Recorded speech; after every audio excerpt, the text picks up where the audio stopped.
Hi అండి, welcome back to our channel Revathi royal అమ్మ చేతి వంటలు. ఈరోజు అయితే నేను పొనగంటి కూర ఫ్రై ఎలా చేసుకోవాలో వీడియోలో చూపిస్తున్నానండి.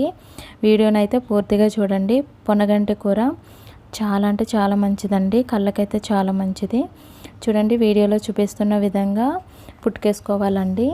ఆకుకూరను అంతటిని ఓన్లీ ఆకులు సెపరేట్ చేసుకోవాలి. చేసుకున్న తర్వాత చూడండి ఎన్ని ఆకులు అయితే వచ్చినాయో, కొంచెమే వస్తాయండి. ఆకులన్నీ పుట్టుకిన తర్వాత వాటిని కొంచెం వాటర్ వేసుకొని ఒక 2 టైమ్స్ అయితే బాగా కడిగేసుకోవాలండి. కడుక్కున్న తర్వాత బాగా శుభ్రంగా కడుక్కున్న తర్వాత పక్కన పెట్టేసుకోవాలండి.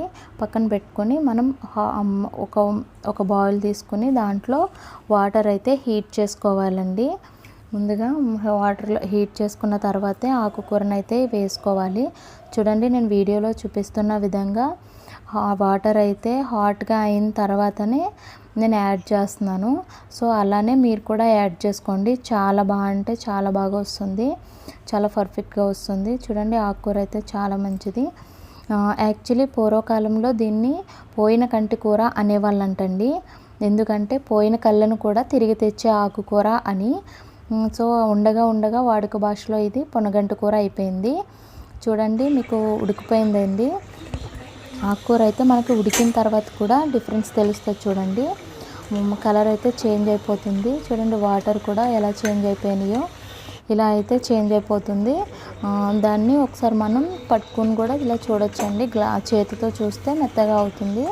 మెత్తగా అయిందంటే మీకు పర్ఫెక్ట్గా ఉడికిపోయినట్టే అండి. ఉడికిపోయింది కాబట్టి దీన్ని పక్కకు దించేసుకుందామండి. పక్కకు దించుకొని ఒక స్టీల్ ఆర్ ఏదైనా హోల్స్ ఉన్న ఒక బౌల్ తీసుకొని ఆ బౌల్లో మొత్తం దీని అంతటిని యాడ్ చేసేసుకోండి. వాటర్ అంతా కిందకు పోయేటట్టు ఉండేలాగా ఏదైనా తీసుకోండి. అందులో ఈ మొత్తం అన్నీ వేసేసుకోండి. వేసుకొని వాటర్ బాగా పోయిన తర్వాత ఒక బౌల్లోకి వేసేసుకోండి. మొత్తం ఒక గిన్నెలోకి వేసుకున్న తర్వాత చూడండి, ఇలా నేను వీడియోలో చూపిస్తున్న విధంగా స్మాష్ చేసుకోండి. యాక్చువల్లీ మీకు కచ్చబిచ్చగా కావాలంటేనే ఇలా స్మాష్ చేసుకోండి. లేదు కొంచెం మెత్తగా కావాలి అంటే స్మాషర్ ఉంటుంది కదండి, స్మాషర్తో స్మాష్ చేసుకోండి.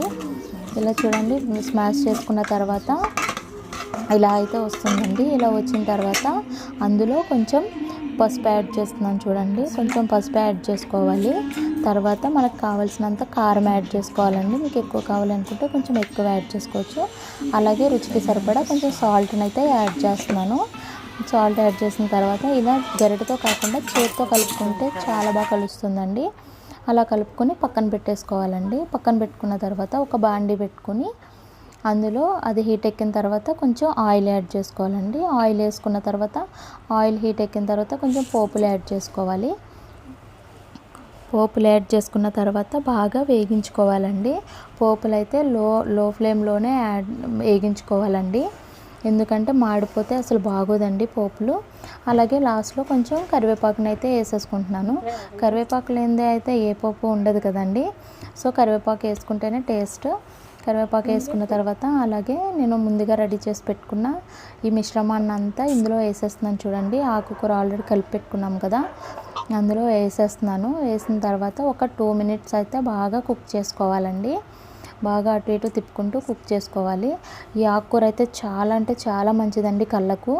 మీరు కూడా కంపల్సరీ ట్రై చేయండి. కొంతమందికి తెలిసి ఉండొచ్చు కానీ వండుకోవడం ఎలా అని ఆలోచిస్తారు.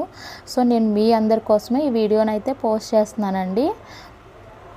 మీరైతే కంపల్సరీ ట్రై చేయండి. ట్రై చేసి కామెంట్ సెక్షన్లో కామెంట్ చేయండి మీకైతే వీడియో ఎలా వచ్చింది అని. అలాగే ఈ వీడియోని పూర్తిగా చూడండి. పూర్తిగా చూసి సబ్స్క్రైబ్ చేసుకోండి.